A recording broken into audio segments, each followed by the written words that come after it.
ఎందుకు అంత నిస్సహాయత, అసహాయతలో ఉన్నారు వాళ్ళు? వాళ్ళు ఎగ్దమ్ వాళ్ళది ఏమైందంటే వాళ్ళు ఇన్ఫ్రాస్ట్రక్చర్ నుంచి బయటికి వెళ్ళి ఇంకా వేరేది టేకప్ చేయడం వలన అంతా ఎక్కడికక్కడ అయిపోయింది. వాళ్ళు మాకు తెలిసిన సమాచారం ప్రకారంగా బ్యాంకులే వీళ్ళకి ఇచ్చిన రుణం ఇచ్చిన బ్యాంకులు 12 బ్యాంకులు టోటల్గా వీళ్ళ వర్క్స్ని అన్నిటిని డిస్ట్రిబ్యూట్ చేసుకున్నాయి.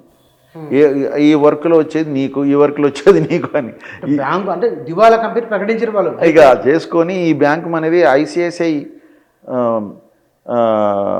ఢిల్లీ బ్యాంకుకు మనం ఏ బిల్లు చేసినా వాళ్ళ దగ్గరికి పోతుంది. మొదలు పోయి వాళ్ళ దగ్గర మళ్ళీ వీళ్ళు అర్జీ పెట్టుకోవాలి. ఇప్పుడు 50 కోట్ల బిల్లు వచ్చింది పెట్టుకుంటే మళ్ళీ నాకు పేమెంట్స్కి ఇవి కావాలి, వాళ్ళకి శాలరీస్, తర్వాత ఇంక దీనికి డీజిల్కు దీనికి ఖర్చులు ఉంటాయి కదా, అవన్నీ రాస్తే దాని ప్రకారంగా రిలీజ్ చేస్తాడు అడ్వైస్. చాలా అంటే ఓ 40 కోట్లు వచ్చింది అనుకో, 40 కోట్లు ఇస్తాడు, ఆ 10 కోట్లు వానికి అప్పు కింద కట్టుకుంటాడు. ఇట్లా 30 సార్లు 10 తీసుకుంటాడు. అట్లా ఆ విధంగా వాళ్ళ పరిస్థితి వస్తే వాళ్ళకు టోటల్గా ఫైనాన్షియల్ ఫ్రీడమే లేకుండా పోయింది. ఆ నుంచి ఏమి అసలు 1 కోటి రూపాయలు కూడా తీసుకురాలేని పరిస్థితికి వచ్చిరంటే నేను వాళ్ళది పూర్వవైభవం చూసినాను కాబట్టి నాకు ఎంత బాధ అనిపించిందంటే, అరే ఏంది ఎక్కడి నుంచి ఎక్కడికి పోయింది అసలు వీళ్ళు, వాళ్ళని రిప్లేస్ చేద్దామంటే కూడా వీళ్ళు లేని పరిస్థితికి వచ్చింది. ఒకసారి గత ప్రభుత్వం కూడా వీళ్ళ ప్లస్లో ఇంకెవరికైనా ఇద్దామా అని చూస్తే ప్రజెంట్ రేట్లు ఎన్ని ఉన్నాయంటే, ప్రజెంట్ రేటు ఆ రోజు నాటున్న రేటే మామూలుగా డ్రిల్లింగ్ బ్లాస్టింగ్ 1000 రూపాయలకు మీటర్ ఉంటే ఇది 5000 ఉన్నది ఆ రోజు. కాదు ఈరోజు అది 20 అయిందో 25 అయిందో, 3-4 రెట్లు పెరిగిపోయి. అదే అప్పుడున్న డ్రిల్లింగ్ బ్లాస్టింగ్కు 5 రెట్లు రేట్లుంటే ఈరోజు. కాబట్టి ఇప్పుడు మనం కొత్తతో చేయాలన్నట్టయితే వీనికి పైసలు ఇచ్చేలా కొట్టాలి కొంత, మళ్ళీ వానికి మళ్ళీ కొత్త రేట్లు, మళ్ళీ అది ఏంటిదో ఏమో. వీడు ఇన్ని రోజుల నుంచి ఉన్న ఎక్స్పర్టైజ్ వీడైంది కదా, ఇప్పుడు ఇంత ఎక్స్పర్టైజ్ ఇంకెవరికి ఉన్నది. ఇతను కూడా ఏం చేశాడు, వాళ్ళ యొక్క రాబిన్స్ కంపెనీ నుంచి తీసుకున్నాడు ఈ 2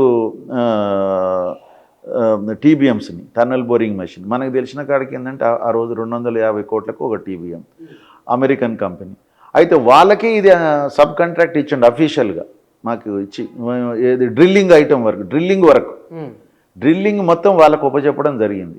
కాబట్టి అమెరికన్ ఎక్స్పర్ట్సే వచ్చి డ్రిల్ చేస్తారు, ఆ డ్రిల్లర్స్ అందరు, ఇన్లెట్ కానీ అవుట్లెట్ కానీ వాళ్ళు మంచిగా వాళ్ళు ఉన్నారు. కాబట్టి మనకు కూడా ఏంటంటే ధైర్యం కదా, అరే అసలు ఎక్స్పర్ట్సే వచ్చి అక్కడ డ్రిల్లింగ్ చేస్తున్నారు, కంపెనీడే TBM కంపెనీడే వచ్చి డ్రిల్లింగ్ చేస్తుండ్రు కాబట్టి మనకు త్వరగా అవుతుంది అనుకున్నాం. కానీ వీళ్ళు ఆర్థికంగా ఉండబట్టి ఇక నేను చెప్తున్నా కదా, ఎంత బాధాకరం విషయం అంటే, ఒక బేరింగ్ పోయింది ఒకసారి, అవుట్లెట్ బేరింగ్ పోతే, బేరింగ్ పోయి దానికి రిప్లేస్ చేయడానికి ఈ టుక్ 3 ఇయర్స్, 3 సంవత్సరాలు. అంత పెద్ద బేరింగ్ కోసం ఎంత బేరింగ్ అంటే మనకు తెలిసిన సమాచారం కాడికి 20-25 కోట్లు ఉంటుందట, వీళ్ళు 50 కోట్లని ఏదో చెప్పిండు. వాళ్ళ దగ్గర ఏది లేకపోతే గత ప్రభుత్వము, ఈవెన్ హరీష్ రావు గారు కూడా, మేము కూడా పోయి చెప్పడం జరిగింది, మనకి ఈయన ఇస్తే బాగుంటుంది, ఎంత కావాలని అడిగితే ఈవిడ 65 కోట్లు కావాలన్నాడు. 65 కోట్లు వాళ్ళు ఇవ్వడానికి ప్రభుత్వం జీవో ఇచ్చింది.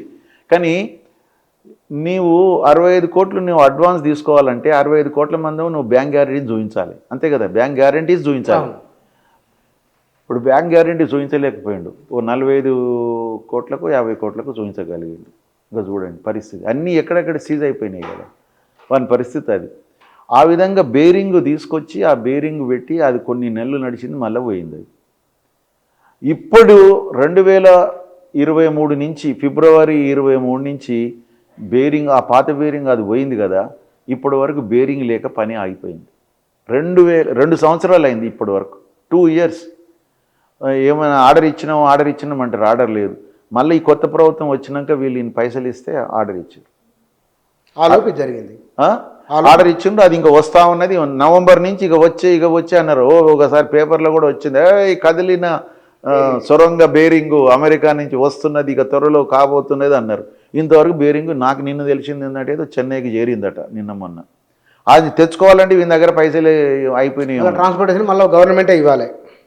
ఇప్పుడు మళ్ళీ ఇంత అడ్వాన్స్ ఇస్తేనే ఆ బేరింగ్ వస్తుంది, లేకుంటే రాదు. ఇప్పుడు ఏందన్నట్టు ఇది ఎట్లున్నదంటే మన గర్జు, ఇక నువ్వు ఇస్తే చేస్తా, లేకుంటే వాడు ఉత్తగా డీవాటరింగ్లో ఎక్స్పర్ట్ అయింది వాడు, అంతే. ఇప్పుడు అంతే డీవాటరింగ్లో అయిండు. అబ్బా 2 సంవత్సరాలు డీవాటరింగ్ చేసుకుంటే చేరిండు అప్పుడు ఆ షేర్ జోన్ దాని దగ్గర. అసలు ఇక మనకు ఎన్ని డిపార్ట్మెంట్ కూడా ఎంత సహకరించిందండి వానికి. అసలు వానికి ఏదో తిరిగి బయటపడేయాలని చెప్పేసి ఏ తిరిగి గవర్నమెంట్ చాలా హెల్ప్. ఏ గవర్నమెంట్ ఎంత ఇచ్చింది డాటా ఉంది మీ దగ్గర ఏమన్నా? ఇప్పుడు మొట్టమొదలంటే 2004లో అఫీషియల్గా వానికి 200 కోట్లు అడ్వాన్స్ నేను ఇచ్చిన, మీ చేతులతో నేను ఇచ్చిన 100 కోట్లు, ఒకసారి 100 కోట్లు, ఒకసారి 100 కోట్లు. అంటే అగెనిస్ట్ బ్యాంక్ గ్యారంటీస్ నేను పోయి చూసుకొచ్చాను. 100 కోట్లది మనకు బ్యాంక్ గ్యారంటీస్ ఇచ్చిండ్రు. వాడు మంచిగా వాడు బ్రహ్మాండంగా ఉన్నాడు. అప్పుడు ఏమున్నది 100 కోట్లు ఇచ్చినప్పుడు ఛాయ్ దాపించి వానికి విలేకరుని పిలిపించి ఛాయ్ దాపించి పంపించిన. ఇంకేం లేదు ఇక. దాని తర్వాత రెండోసారి వచ్చినప్పుడు మా ఆఫీసులో సార్ ఈ ఛాయ్ దేవాలన్నా సార్ అంటారు, ఇక తీసుకురా బాబు. నేను మా వాళ్ళకి ఏం చెప్పినంటే ఇది 8% వడ్డీ మీద మనం వానికి ఇస్తున్నాం. ఇది 8% వడ్డీ వానికి మనం అప్పిస్తున్నాం. కాబట్టి వానికి మర్యాదపూర్వకంగా మనం పంపించాలి అని చెప్పేసి ఛాయ్ దాపిచ్చేసి విలేకరుల ముందు చెప్పునైనా నువ్వు ఎప్పుడో మొదలు పెడతావు, ఏం చేస్తావు. అట్లా జరిగింది. 200 కోట్లు నేను ఇచ్చిన. దాని తర్వాత 2007 వరకు నేను ఇచ్చిన కదా. దాని తర్వాత 2009లో ఎప్పుడు మునిగినప్పుడు మళ్ళీ 200 కోట్లు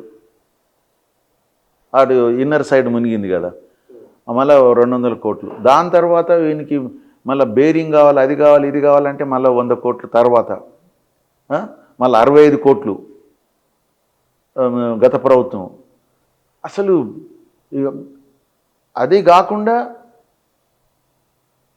వీళ్ళకు బిల్స్ ఎప్పుడు కూడా పెండింగ్ లేకుండా అది అడ్వాన్స్ ఇచ్చి మళ్ళీ బిల్స్ ఎప్పుడు పెండింగ్ లేకుండా చూసింది గవర్నమెంట్. ఏ గవర్నమెంట్ అయినా టాప్ ప్రయారిటీ ఇచ్చారు. అది ఇక దాన్ని ఇక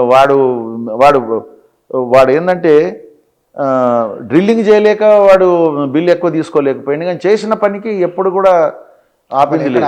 అసలు తిరిగి చూస్తే వాడే మనకు అప్పులు ఇంకా తీరనే లేదు అన్నీ అవి.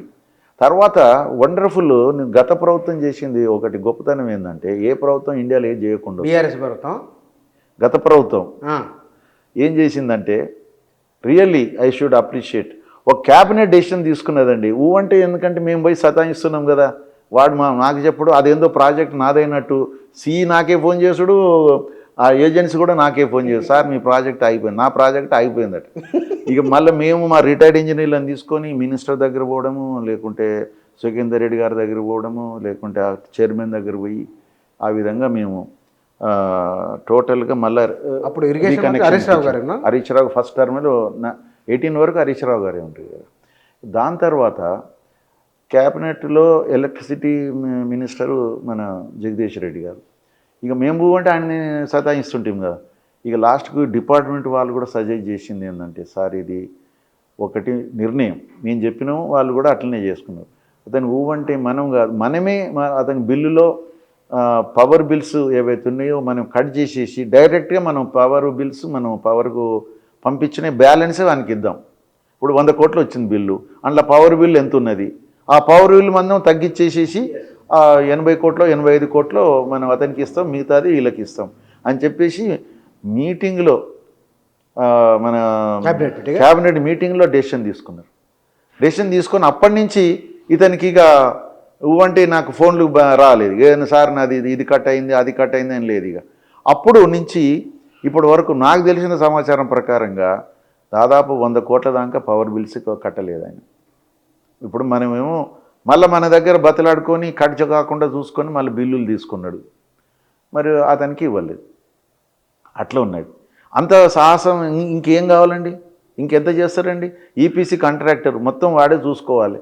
అటువంటిది ప్రభుత్వం పరిస్థితి కూడా అంత బాగాలేదు కదా ఆర్థికంగా ఇష్టం వచ్చినట్టు ఇవ్వడానికి. మరి వీళ్ళకన్నీ ఇప్పుడు రైతులకు అవి ఎన్నో ఫ్రీబీస్ పెట్టుకుంటారు. అందులో దీనివల్ల మనకు ఏమొస్తుంది నాయన, ఇది ఎప్పుడు వస్తుంది ఏం కదా అర్థమవుతలేదు. అయినా కూడా అన్ని ప్రభుత్వాలు మొదటి నుంచి ఇప్పటి వరకు, ఈ ప్రభుత్వం కూడా చూడండి రాగానే ప్రియారిటీ దాంట్లో మొట్టమొదలు పెట్టిరండి. దీన్ని వాళ్ళు తీసుకున్న ప్రియారిటీ దాంట్లో పెట్టి ఏం చేసారు తెలుసా, అతనికి సంబంధించిన బిల్స్ క్లియర్ చేసిండు. తర్వాత రివేజ్ ఎస్టిమేట్ ఎప్పటి నుంచో పెండింగ్ ఉన్నది, శాంక్షన్ కూడా అయిపోయింది ఈ మధ్యలో.